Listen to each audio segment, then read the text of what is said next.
Yeah, I think as people, PR people say, we're taking a beating here. I mean, United has been taking a beating, okay? And that's not our role to beat them up. Our role is just to let the system work, okay?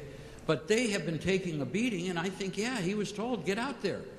Go on a national, he picked Good Morning America.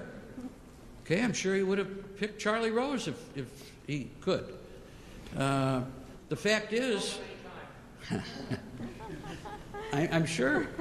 So he was sought after. And he had to get out. He had to apologize. Really, think about it. Look at the video. I mean, even our president last night said that was horrible. Spicer said it. Anybody that looks at it says it. So how can you accept a staged apology in your opinion? Because it's the right thing to do. He apologized, we accept that. But that's not going to let him off the hook here. Yes, sir. When the doctor does return to Kentucky, will he fly commercial or fly another way? Well, I'll tell you what he told me yesterday. He has no interest in ever seeing an airplane. My guess is he'll be driven to Kentucky. Okay? And I don't really blame him. Yes, ma'am. Just following up on an earlier question, was his wife also on that flight? Was she also bumped from it? She was on the flight. She wasn't bumped. I don't think she was bumped. Do you know? She wasn't bumped, but she was told to leave the plane once he was removed. What was the reason they told her to leave the plane? I don't know. Yeah. All right. Really? Yes, sir. Yeah, Tim Wall from Reuters. CKC, just wanted to check your age, Sal. I don't see how it's relevant, but I'm 33 years old. Thanks. And you talked about his medical practice in current time not being part of what's going on today. Can you talk about the coverage of his past medical practices, of the issues that he was run into in Kentucky? Speak to what now? There's a lot of media coverage about his, about Dr. Alexander's past missteps, things he's run into in Kentucky. Yeah. Let me just, I'll address that. Does he have serious bumps in the road? Yeah. He's 69 years old. I can tell you this, and it's I guess because I'm a lawyer. I sort of zero in on what's the law. The law is that something that remote in time is not relevant to what occurred last Sunday. It's not admissible in evidence in a court of law. So it's not, for me, as far as I'm concerned, it's not the story here. If this case goes to jury, they will never, ever hear. They'll be instructed, if they have heard, to disregard it. So I'm not going to make that the issue. The issue is, as we all, I think, know, we want to go out to O'Hare Field, or whatever field we pick. We want to have no mistreatment along the way to our final destination. Bottom line. Yes, ma'am. Could you speak just a little louder? My name is Wei with CCTV. And my question is to these people reporting that this incident that had problem that people returning. And just now you said that your family is immigrated from Vietnam. I was not on the plane. I don't know what was said. Is there any family members or your grandparents immigrated from China to Vietnam? That I don't know. Okay.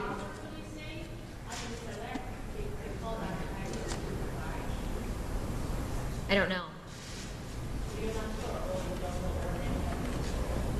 Like I said, I don't know. How are the injuries? Specific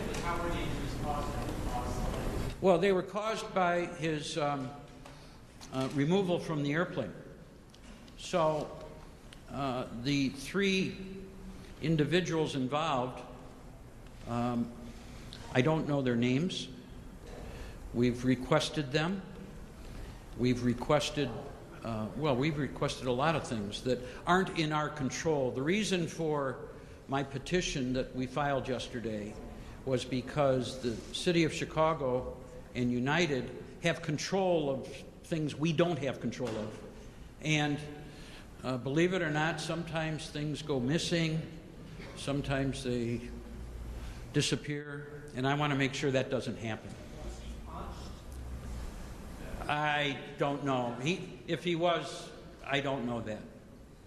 Regarding the city and the officers, do you know what union they're with that has this provision in their collective bargaining agreement that the city can't disclose their names?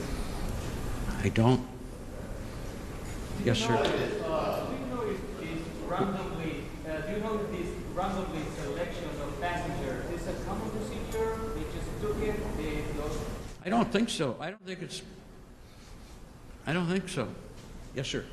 United's contract with carriers allows them to deny boarding of passengers, so there's overbooking and non-volunteers. That doesn't seem to even mention removing passengers. Does it allow them to remove passengers once they're boarding? I don't know. I'm going to hope that it does, because then this would really be egregious, but I don't know. Okay. Yes, ma'am. You got to speak a little louder, please. This is Kelly Wall from the Delegate Service, and my question is about the selection process. How do they select the people who to bump? Is that at random, actually, or what's the status of the other three passengers with my airline? I don't know the answer. We have requested in my petition that was filed yesterday for that exact information. So I'll have to get back to you on that. I don't know how they do it. I've heard stories on how they do it, but I'm not going to get into that because I don't know for sure.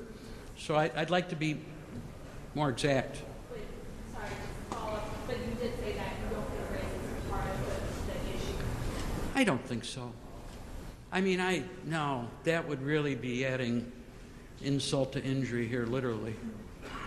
I believe the airplane was actually operated by a Republic Airways crew. Does that affect your strategy? Would that let United off the hook at all? Nope. And, you know, to his credit, whether he wanted to or not, yesterday he's Mr. Munoz basically said, you know, we were at fault. It's a, you know, we're.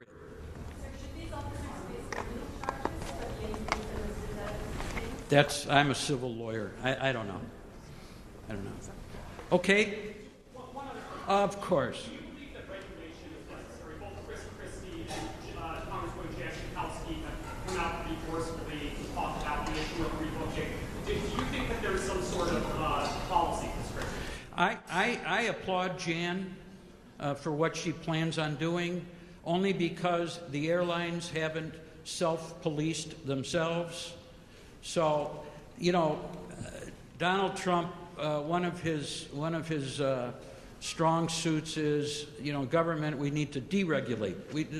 There's too much regulation. But in this case, I believe that if Jan can get that passed, and it goes to the issue of how to handle overbooking, yeah, unfortunately, the principal needs to take charge here of the student.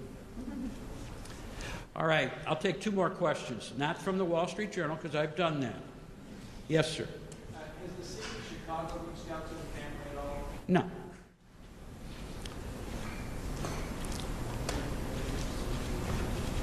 Okay, I'll do two more. One more. Go.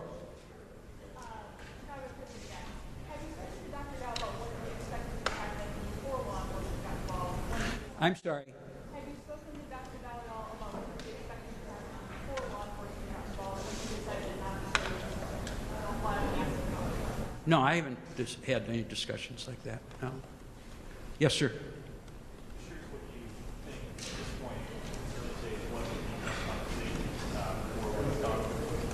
What would be just compensation for what's done? I don't have a clue. I mean, I haven't. He's going to have medical treatment for some time, and I don't know what's going to come of that.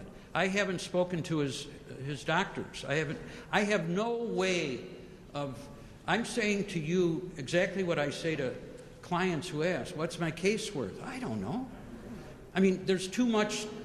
It hasn't even been a week, so I have no idea. At the appropriate time, we know how to evaluate a case for a fair and adequate compensation. Last question. And aside